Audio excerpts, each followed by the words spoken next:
karena saya sudah di tangan, mungkin sekarang kakinya di Pak Nengah Bija mungkin ya. Ya, saya di sini akan bukan menjelaskan tapi berbagi apa yang saya ketahui. Yang saya ketahui itu di dalam kepala kaki itu yang paling banyak sekali, yang paling mudah mungkin ya.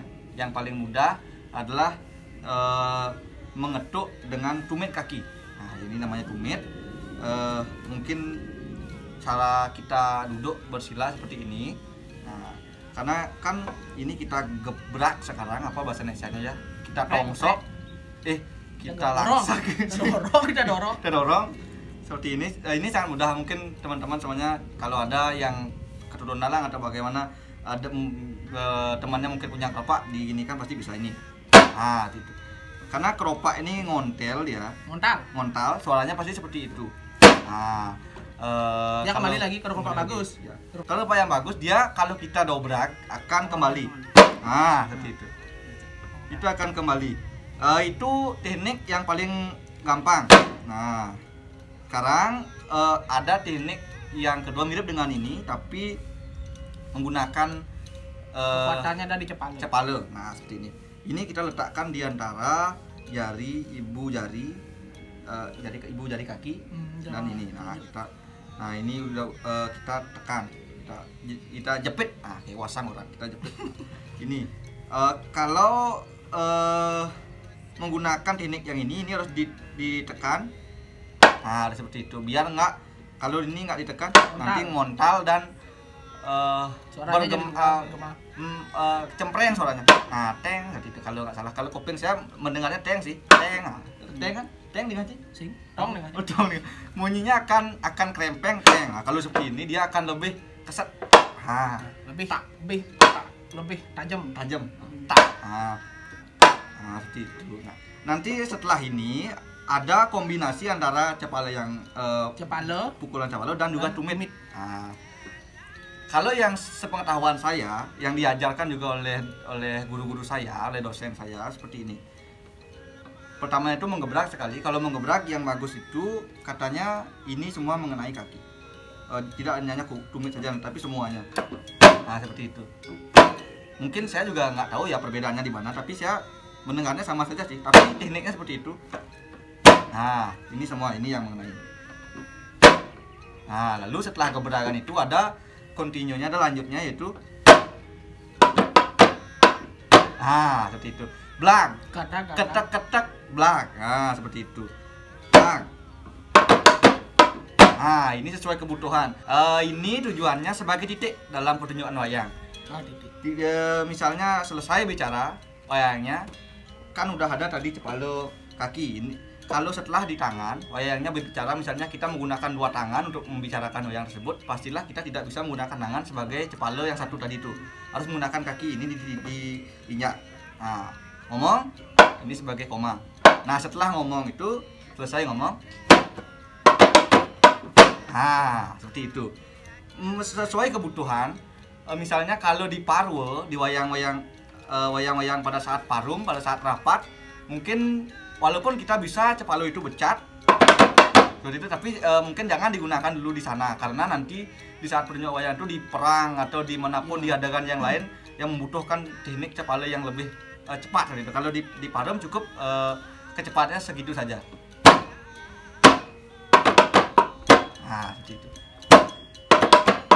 Nah, seperti itu. Itu motif yang titik dalam pewayangan. Nah, untuk mencari motif itu caranya dilamatkan saja. Nah, seperti itu. Nah, untuk melatih keseimbangan kaki ada juga motif yang ini sederhana tapi mungkin cukup sulit. Cukup sulit. Cukup sulit. Nah, cukup sulit karena dibutuhkan keseimbangan. Nah, misalnya gini, tapi diperlambat pasti bisa. Nah, ini dipertahankan kecepatannya. Nggak usah kecepatannya agak tetap. Nah, tidak usah kencang-kencang karena untuk dalam proses latihan Nah, itu untuk agar kaki kita refleks. Nah, bila perlu seperti cara saya tadi itu kita menyepalo dan kita ngobrol. Bisa itu. Aja sih nih. Hah? Aduh, aja sih. Mana santai aja. Jenang jelek. Hah? Oh, jenang sih. Tidak dia simak. Bisa simak ya karena orang jelek jenang ya. Itu sebagai teknik pembelajaran yang baik. Nah, kalau itu di dalam pewayangan digunakan pada saat suasana gemuruh, misalnya keluar para prajurit misalnya. Nah, para prajurit ini kaki kita refleks tapi dipercepat. Temponya dipercepat.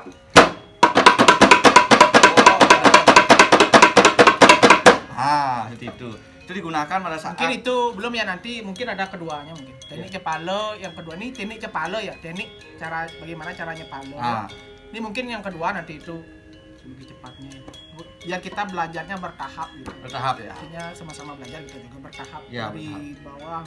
Mungkin Bapak Nengah jelaskan yang dasar-dasar. Yang dasar-dasar. Nah, tadi itu secara garis besarnya begitu. Sekarang kita ke teknik dasarnya bagaimana supaya orang bisa nyepalo aja dulu. Ya, gampang. Gampang, susah. Enggak, belajar sama-sama. Ulang ya, kita perlambat ya.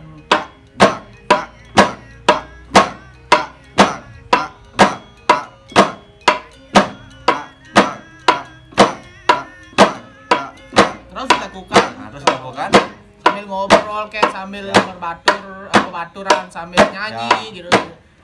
Memberi saran atau memberi tips kepada teman-teman bila latihan Cepalo ini harus dilakukan secara terus-menerus atau rutin setiap hari. Karena apa?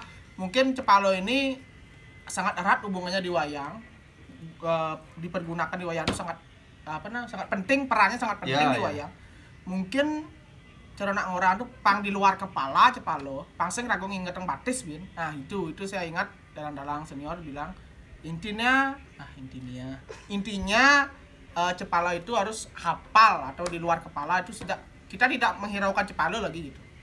Itu karena Cepalo itu kan penting tujuannya pergunaannya memberikan aksen misalnya nanti belum nih aksen ropak terhadap wayang tuh nanti kita di teknik belajarnya Cepalo kedua. Ada dua nih. Ada mungkin ada banyak lagi. Ya, banyak 4, 5, 6 sampai banyak sampai penonton saya bisa. Saya support teman-teman supaya bisa. Ya.